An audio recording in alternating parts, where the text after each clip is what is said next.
মোহাম্মদ সালাহ Liverpool ছেড়ে চলে গেলে কি হবে? সালাহ চলে যাওয়ার পরে লিভারপুল কি একজন সুপারস্টার রাইট উইঙ্গারকে সাইন করবে কি না?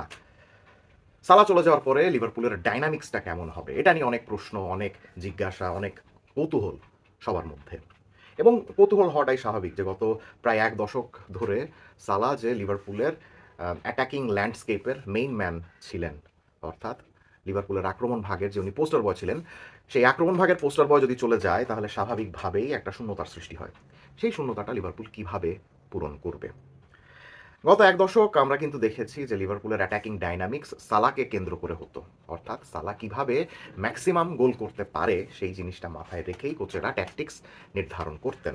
সো সালা যখন চলে যাবেন তখনও কি কোচদের ট্যাকটিক্স ওরকমই থাকবে কিনা, তখনও কি রাইট উইং বেসড ফুটবল খেলার চেষ্টা করবে কিনা লিভারপুল, তখনও কি রাইট উইঙ্গারে যিনি থাকবেন তাকে ম্যাক্সিমাইজ করার জন্যই লিভারপুল তাদের কৌশল সাজাবে কিনা, এরকম অনেক প্রশ্ন যত দিন যাচ্ছে তত বাড়ছে। এবং সেটা হওয়াটাই স্বাভাবিক, বিকজ আপনারা জানেন যে লিভারপুলের সঙ্গে সালার চুক্তির আর বেশি দিন বাকি নেই, আর 1.5 বছর মতো বাকি রয়েছে। এবং আমরা একদম নিশ্চিত যে এই 1.5 বছর শেষ হয়ে গেলে লিভারপুল সালার সঙ্গে নতুন করে আর চুক্তি নবায়ন করবে না।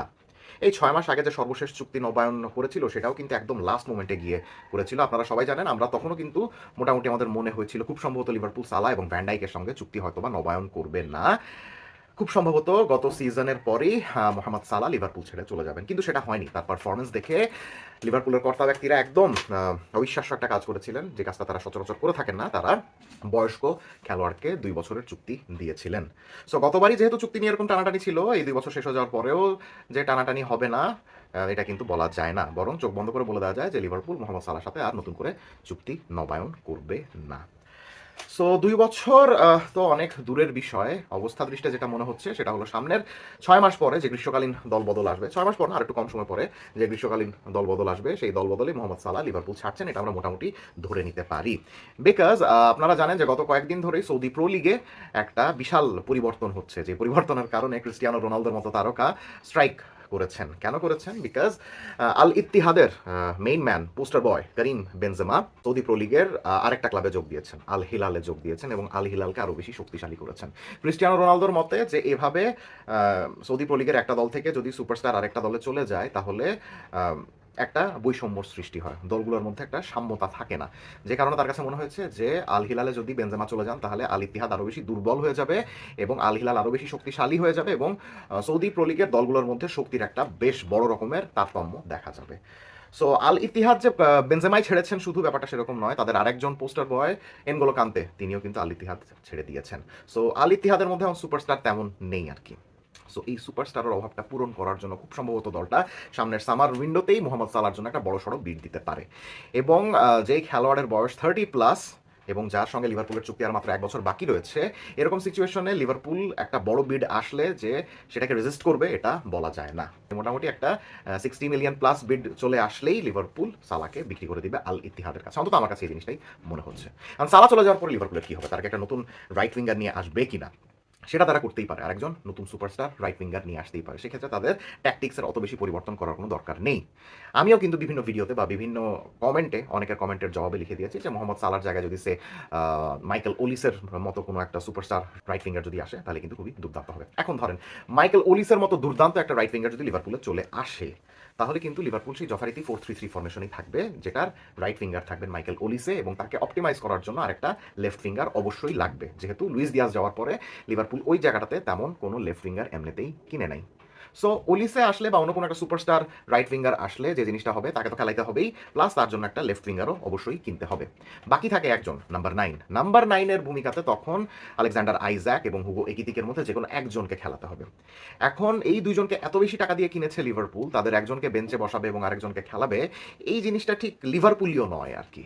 আমার কাছে যেটা মনে হচ্ছে লিভারপুল আইজ্যাক এবং একিতিকে দুজনকে ওই জিনিসটার কথা মাথায় রেখেই কিনেছে যে তারা দুইজনকে একই সঙ্গে খেলাবে। কিন্তু ওলিসে যদি আসেন এবং তার সঙ্গে যদি আরেকটা লেফট উইঙ্গার আসেন তাহলে কিন্তু দুজনের মধ্যে একজনকে অবশ্যই বেঞ্চে বসে থাকতে হবে। এখন হুগো একিতিকের যেরকম ফর্ম এবং ফ্লোরিয়ান ওয়ের্টসের সঙ্গে তার যে কানেকশন, সেই কানেকশন এবং ফর্মের কথা চিন্তায় রাখলে অবশ্যই এটা বলতেই হয় যে Ekitike is a regular starter for Liverpool, he should be a regular starter for Liverpool. কিন্তু তাই হলে কি আইজ্যাককে আপনি বেঞ্চে বসা রাখবেন? অফকোর্স নট, বিকজ তাকে যে পরিমাণ দাম দিয়ে কিনে আনা হয়েছে 120 million, if I am not wrong, so অত বেশি দাম দিয়ে কেনা একটা স্ট্রাইকারকে বেঞ্চে বসায় রাখার মতো দল কিন্তু লিভারপুল নয়। তাহলে সেক্ষেত্রে কিন্তু আমরা মোটামুটি বলে দিতে পারি যে লিভারপুল কিন্তু অলরেডি মোহাম্মদ সালাহ চলে যাওয়ার পরে কি হবে সেই প্ল্যানিংটা অলরেডি গত সামার থেকে করা শুরু করে দিয়েছিল, যখন তারা একই সঙ্গে একিতিকে আইজ্যাক এবং ফ্লোরিয়ান উইর্টজকে অলরেডি কিনে ফেলেছিল। এবং সেই প্ল্যানটা যদি তারা সঠিকভাবে বাস্তবায়ন করে, তাহলে আমার মতে যে জিনিসটা মনে হয়, তাহলে লিভারপুলের কিন্তু কোনো সুপারস্টার রাইট উইঙ্গারেরও দরকার হয় না, আবার ম্যান্ডেটরি কোনো লেফট উইঙ্গারেরও কিন্তু দরকার হয় না। তাহলে মোহাম্মদ সালাহ পরবর্তী যুগে লিভারপুল আইজ্যাক একিতিকে উইর্টজকে ইউটিলাইজ করার মাধ্যমে এবং কোনো সুপারস্টার রাইট উইঙ্গার এবং লেফট উইঙ্গার ছাড়া কিভাবে একটা মাস্টার প্ল্যান গঠন করতে পারে, let's have a discussion about that. আমার যে জিনিসটা মনে হয় যে হুগো একিতিকে, আলেকজান্ডার আইজ্যাক এবং ফ্লোরিয়ান উইর্টজ এই ট্রায়োটাকে খুবই ভালো মতো ইউটিলাইজ করার জন্য লিভারপুল চাইলেই কিন্তু জিনেদিন জিদানের আন্ডারের সেই বিখ্যাত রিয়াল মাদ্রিদ টিমটাকে অনুসরণ করতে পারে, রেপ্লিকেট করতে পারে। আপনারা জানেন যে জিনেদিন জিদানের আন্ডারে রিয়াল মাদ্রিদ যে বিখ্যাত থ্রিপিট অর্জন করেছিল, সেই থ্রিপিটের অন্যতম প্রধান কৌশল ছিল এই একাদশটা।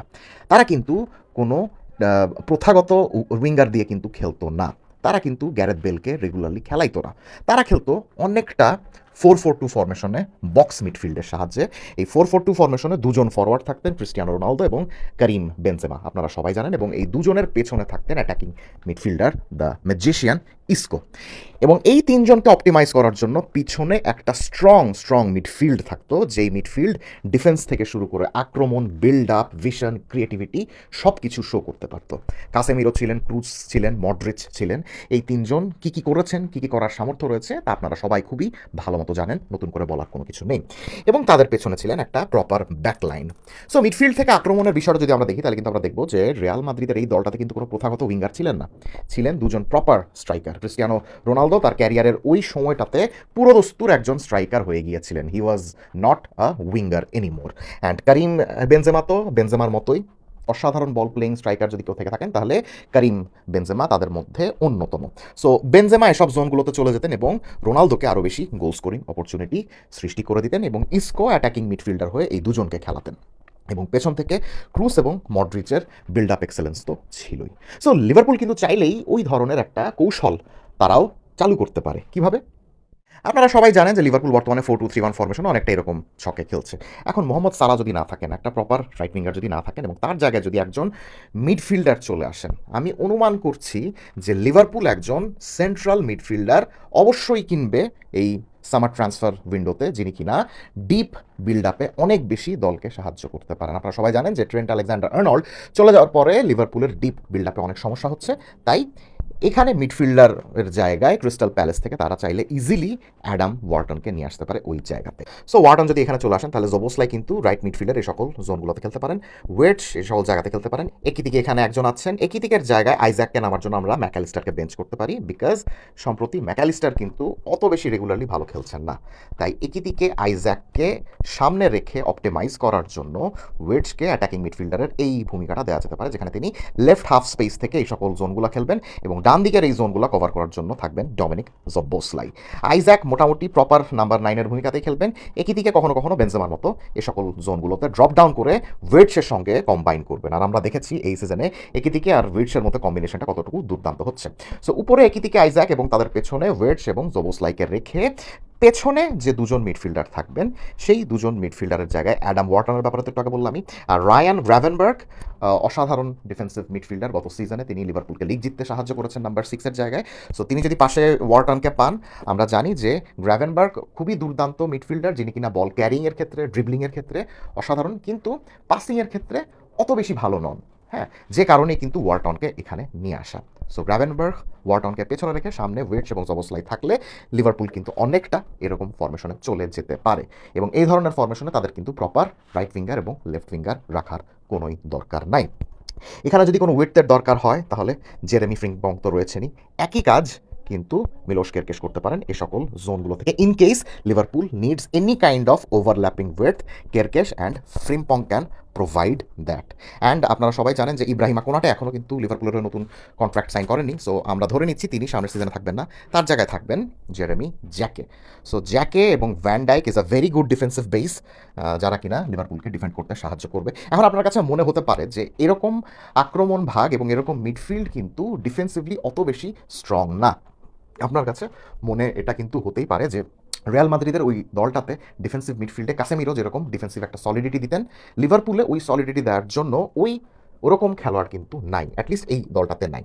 সো সেক্ষেত্রে লিভারপুল কী করতে পারে? সেক্ষেত্রে লিভারপুল দুটো ইন্টারেস্টিং জিনিস করতে পারে। সেক্ষেত্রে তারা ফ্রিম্পংকে বেঞ্চ করে এমন একজন খেলোয়াড়কে রাইট ব্যাকে খেলাতে পারে যার কিনা ওই ফিজিক্যালিটি রয়েছে এবং ওই বল রিটেনশন এবং ডিপ বিল্ড আপের ক্ষমতা রয়েছে। সো ফ্রিম্পংয়ের জায়গায় তখন কিন্তু জবসলাইকে খেলানো যেতে পারে অ্যাজ আ রাইট ব্যাক, বা জবসলাইকে না খেলিয়ে রাইট ব্যাকে ফ্রিম্পংয়ের জায়গায় কিন্তু আপনার কার্টিস জোন্সকে খেলানো যেতে পারে। আপনারা সবাই জানেন যে ডিপ বিল্ড আপের ক্ষেত্রে কিন্তু কার্টিস জোন্স অনেক ভালো, এবং Curtis Jones, Gravenberch, Szoboszlai, Florian Wirtz, van Dijk এবং জেরেমি জ্যাকে, এই কয়জনের ফিজিক্যালিটি অনেক ভালো। ফিজিক্যালিটি অনেক ভালো দেখে তারা অফ দ্য বল সিচুয়েশনে কিন্তু লিভারপুলকে ডিফেন্সিভলি সাহায্য করতে পারেন। আর আপনার কাছে যদি মনে হয় যে না ভাই, আমার কাছে মনে হয় না যে লিভারপুল রেগুলারলি একজন মিডফিল্ডারকে রাইট ব্যাকে খেলানোটা খুবই ভালো একটা সলিউশন, সেক্ষেত্রেও কিন্তু লিভারপুল আরেকটু প্রোঅ্যাক্টিভ ভূমিকা পালন করতে পারে। সেক্ষেত্রে তারা সুন্দর মতো একটা প্রপার ডিফেন্সিভ মিডফিল্ডার কিনতে পারে। সেটা আপনার এদুয়ার্দো কামাভিঙ্গা এবং এএস রোমার মানু কোনের মধ্যে যে কোনো একজন প্রপার ডিফেন্সিভ মিডফিল্ডার কিন্তু হতে পারেন। সেক্ষেত্রে জবসলাই যথারীতি রাইটে চলে আসবেন, গ্রাভেনবার্গ এবং ওয়ার্টনের সঙ্গে তখন কামাভিঙ্গা এভাবে ডিফেন্সিভ বেজ দিতে পারেন দলকে। ওয়েটস আরেকটু উপরে চলে গিয়ে তখন একদম প্রপার ইস্কোর মতো খেলতে পারেন। তখন একজন বাড়তি ডিফেন্সিভ মিডফিল্ডারও কিন্তু লিভারপুলের লাগবে অ্যাডাম ওয়ার্টনের পাশাপাশি। সো রাইট উইঙ্গার এবং লেফট উইঙ্গার না কিনে লিভারপুল যদি এই দুই প্রোফাইলের একজন বা দুজন মিডফিল্ডার কেনে, যার কিনা পাসিং অসাধারণ অ্যাডাম ওয়ার্টনের মতো এবং যার কিনা ডিফেন্সিভ বেস অনেক ভালো এদুয়ার্দো কামাভিঙ্গা এবং মানু কোনের মতো। সো উইঙ্গার না কিনে বা সালার একদম like for like superstar replacement না কিনে তারা চাইলে মিডফিল্ডটাকে আরেকটু স্ট্রং করে কিন্তু রিয়াল মাদ্রিদের সেই বিখ্যাত জিনেদিন জিদানের সেই বিখ্যাত থ্রিপিট টিমটার অনুসরণ করে একটা দুর্দান্ত সুপার টিম গঠন করতে পারে। কমেন্ট সেকশনে জানিয়ে দিবেন আপনিও কি এরকম ভাবছেন কিনা। Let's have a discussion.